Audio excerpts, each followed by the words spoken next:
Bem-vindos a mais um podcast, onde falaremos hoje sobre o sistema imunitário, o nosso sistema de defesa. O sistema imunitário, ele é responsável pelos mecanismos de defesa contra agentes infecciosos do nosso corpo. Ele é fundamentalmente dividido em duas partes. O sistema inato, aquele que a gente já vem com ele, nascido com ele, ou não específico, e o segundo, que é o sistema adaptativo ou específico. E vamos falar agora sobre cada um deles. O primeiro, o sistema inato, ele é o primeiro a agir contra organismos invasores do nosso corpo. Ele é a nossa linha de defesa inicial. Ele atua rapidamente e ele não distingue um agente infeccioso de outro. Nesse sistema, há duas linhas de defesa que os invasores encontram quando ele tenta penetrar no nosso corpo. A primeira linha de defesa é formada pela pele e pelas membranas mucosas do sistema respiratório, digestório e urogenital.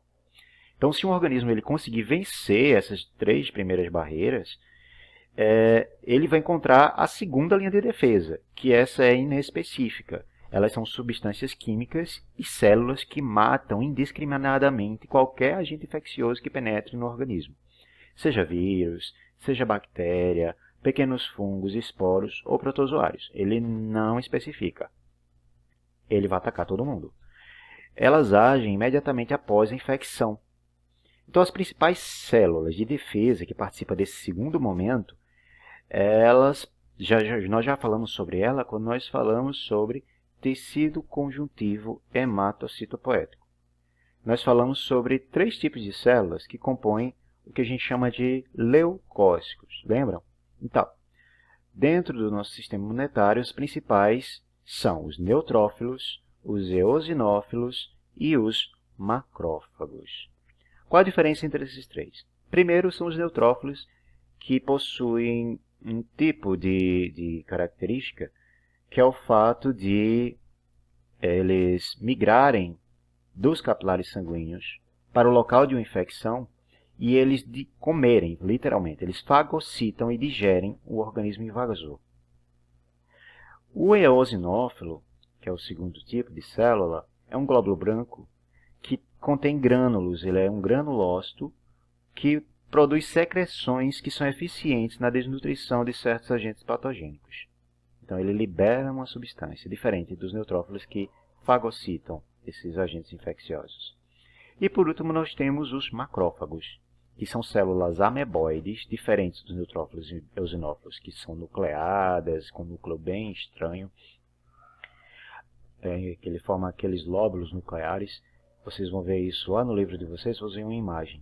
Então, nós temos um que é binucleado, outro que é trinucleado. Não que sejam três núcleos, mas que o núcleo forma três lóbulos diferentes. Então, os macrófagos, eles são essas células que têm uma função semelhante ao neutrófilo, é fagocitar. Só que como ele é uma célula grande, como ele é uma célula grande, esse poder de fagocitose é muito maior. Já o sistema imunitário adaptativo é uma última linha de defesa. Essas células que a gente falou é do nosso primeiro sistema, o sistema inato, que a gente nasce e produz. Já o adaptativo, ou sistema específico, é esse terceiro sistema que ele vai vir a partir da invasão. O sistema só vai ser ativado a partir da entrada de um corpo estranho ou agente infeccioso no nosso corpo. Então, nele, as respostas elas diferem das encontradas no sistema inato, por serem mais lentas ao primeiro contato com o agente invasor e por terem especificidade e memória. Ou seja, a próxima vez que um agente invasor, aquele mesmo agente invasor, daquela mesma característica, invadir o nosso corpo, ele vai guardar uma memória impedindo a entrada desse organismo. Mas para isso ele tem que ter o primeiro contato com ele. Nesse primeiro contato, geralmente você vai adoecer, porque o sistema ele não vai reagir imediatamente. É o que acontece com algumas gripes. Então, quando você entra em contato com o vírus da gripe, a primeira vez que você entra em contato com aquela cepa de vírus, você vai adoecer, porque o sistema imunitário não vai reagir imediatamente. Mas a partir da segunda, terceira ou quarta infecção pelo mesmo vírus, você não vai desenvolver sintomas, justamente porque o sistema imunitário adaptativo já tem uma memória de produção de células que vão atuar no combate daquele vírus. E que células são essas? As células que atuam nesse sistema são os linfócitos B e T e os plasmócitos, que são células derivadas dos linfócitos B. Tá? A especificidade ela refere-se à capacidade do sistema imunitário de reconhecer e eliminar certos micro-organismos ou substâncias estranhas do corpo. O elemento estranho capaz de estimular uma resposta imune ele é denominado antígeno. E o sistema específico que responde à presença desse antígeno nós vamos chamar de anticorpo, que é específico para aquele antígeno.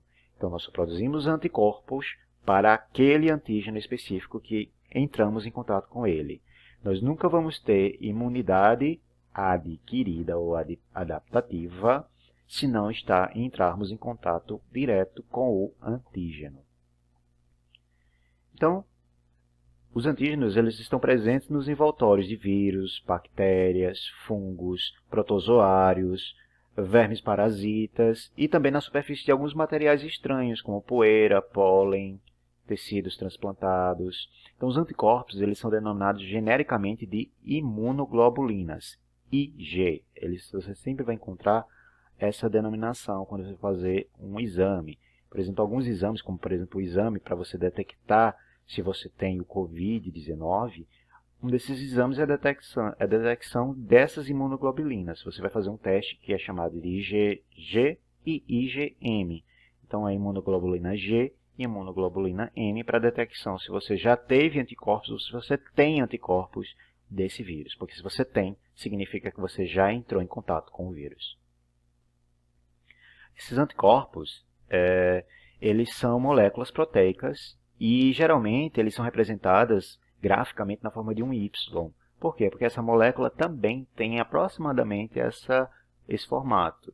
Mas por convenção pedagógica, nós representamos ele pela letra Y. E ele possui o que a gente chama de sítios de reconhecimento, que fica lá na pontinha de cima dos Y.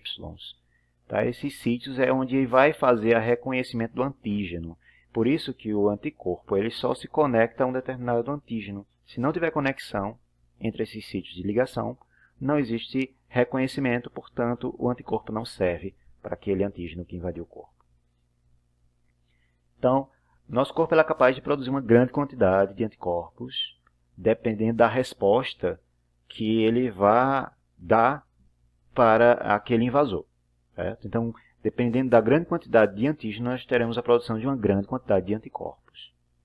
E os anticorpos eles são produzidos pelos linfócitos B e pelos plasmócitos, e podem ser agrupados em classes como o IgA, IgD, IgE, IgG e IgM. Falei para vocês sobre o IgG e IgM. Né? O que diferencia esses grupos de imunoglobulinas? Então, o que vai diferenciar é justamente o local onde essa imunoglobulina vai agir e também a função dessa imunoglobulina. Por exemplo, a imunoglobulina IgA ela está presente nas mucosas do corpo, então ela atua nessas regiões.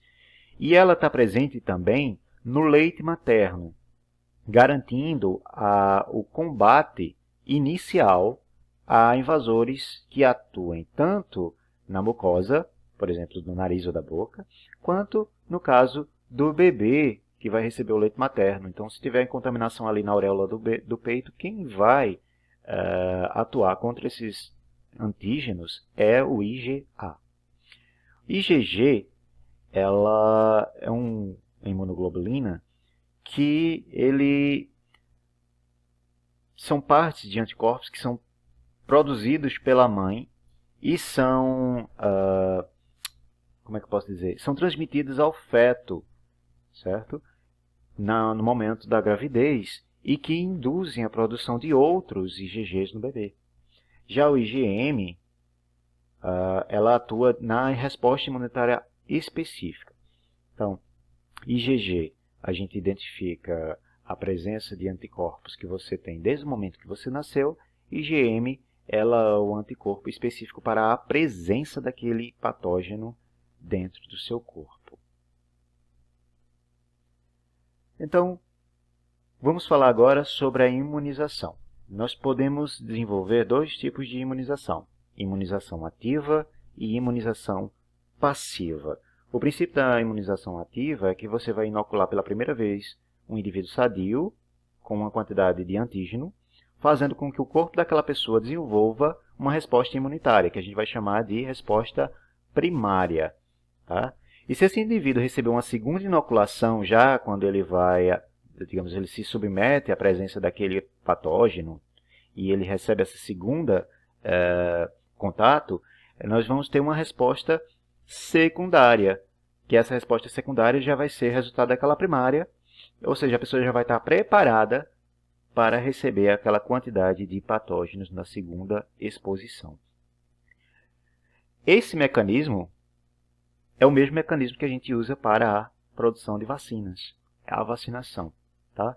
Então, a vacinação é um tipo de imunização ativa, onde o nosso corpo ele entra em contato com um antígeno para produzir anticorpos, para quando, porventura, houver uma entrada maciça dessas células, desse patógeno, o corpo já tenha uma memória imunitária para poder batalhar e brigar contra esse patógeno.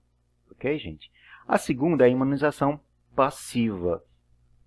Na imunização passiva, são introduzidos no organismo os anticorpos já produzidos por outro ser vivo, que contém um antígeno específico para uma doença. Um exemplo disso é, por exemplo, o soro antiofídico. O soro antiofídico, que é utilizado para anular a ação de proteínas produzidas pelo veneno de certas serpentes, certos viperídeos.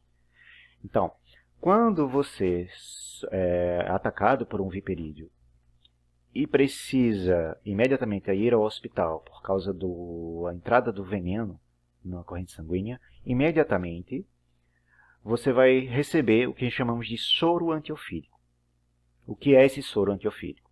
Esse soro antiofídico foi obtido, por exemplo, através de, sei lá, ou de goat, de uma cabra, ou de um cavalo, depende do tipo de teste que foi realizado.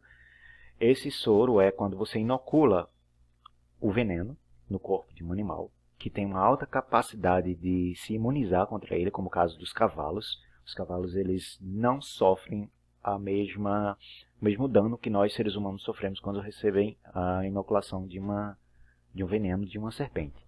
Então, o que é feito? Introduz o veneno no animal e retira dele, do animal, o sangue. Separa-se a parte plasmática desse sangue e vai se produzir um soro, porque nessa parte plasmática nós vamos ter os anticorpos produzidos para aquele animal. A partir do momento que você recebe o soro, os anticorpos que vão atuar sobre o veneno e inviabilizar o veneno são os anticorpos daquele animal de onde foi extraído, e não seus. Por isso que nós chamamos de imunização passiva, porque você já recebe os anticorpos prontinhos, provenientes de uma outra inoculação. Ok? Então é isso, gente. Espero que tenha ajudado vocês a elucidar sobre o tema do sistema imunitário e vejo vocês no nosso próximo podcast ou na nossa próxima videoaula. Então, é isso. Ficamos por aqui. Tchau, tchau. Bye, bye. Se cuidem e mantenham-se em casa.